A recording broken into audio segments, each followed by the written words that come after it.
Sorry about the way the season ended, my friend. It is what it is. It was fun though, for sure. Playoffs are different, man. They're so fun. Yeah.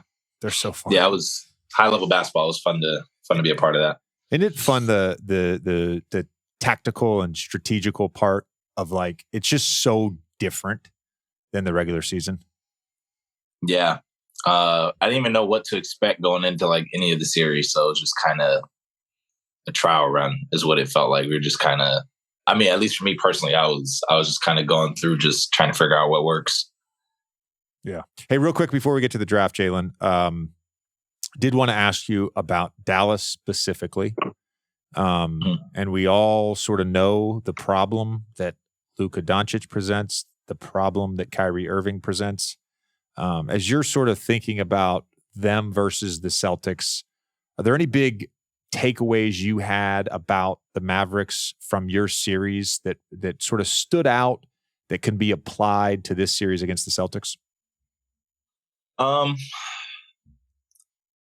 Looking back on our series, I still think we did defensively. I thought we did a really good job.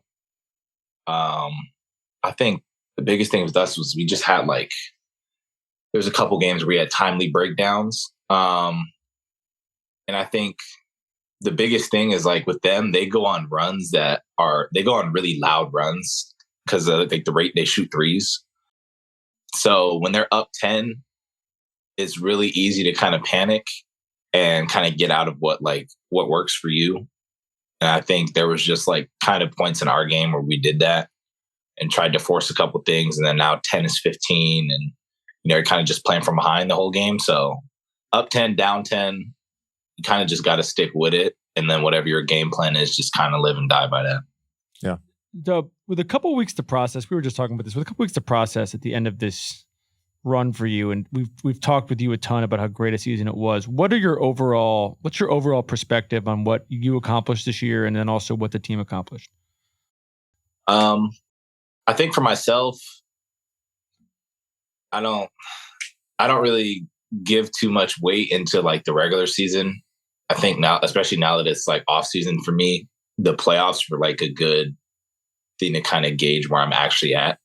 So it's kind of easy to get lost in a lot of the regular season stuff, but just kind of looking for that. I think I didn't play as well as I wanted to for the playoffs. So I think that's kind of been my main focus. So I haven't really given a lot of thought into the season, but as a team, I thought we had a really good year of growth. And, I don't think many people expected us to, be where we were, especially for the whole season. We were pretty much, the one or kind of in that 1 to 3 range. So thought we did a really good job there, kind of sticking together through that and being as young as we were, obviously being able to win a playoff series, take Dallas to 6, and kind of keep every one of those games competitive and close to. I think we had a really successful year, a lot to kind of build on. I think everybody's going into the summer knowing kind of what they want to work on with like a clear view.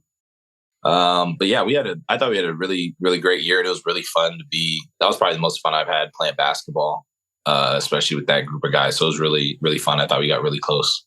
Is it weird? The only sort of parallel that I have from my career was the year we made the finals in 2009, where I think Dwight and Jameer were in their 5th year. Courtney Lee was a rookie. We obviously had some vets with Turk and Rashard. I was in my 3rd year.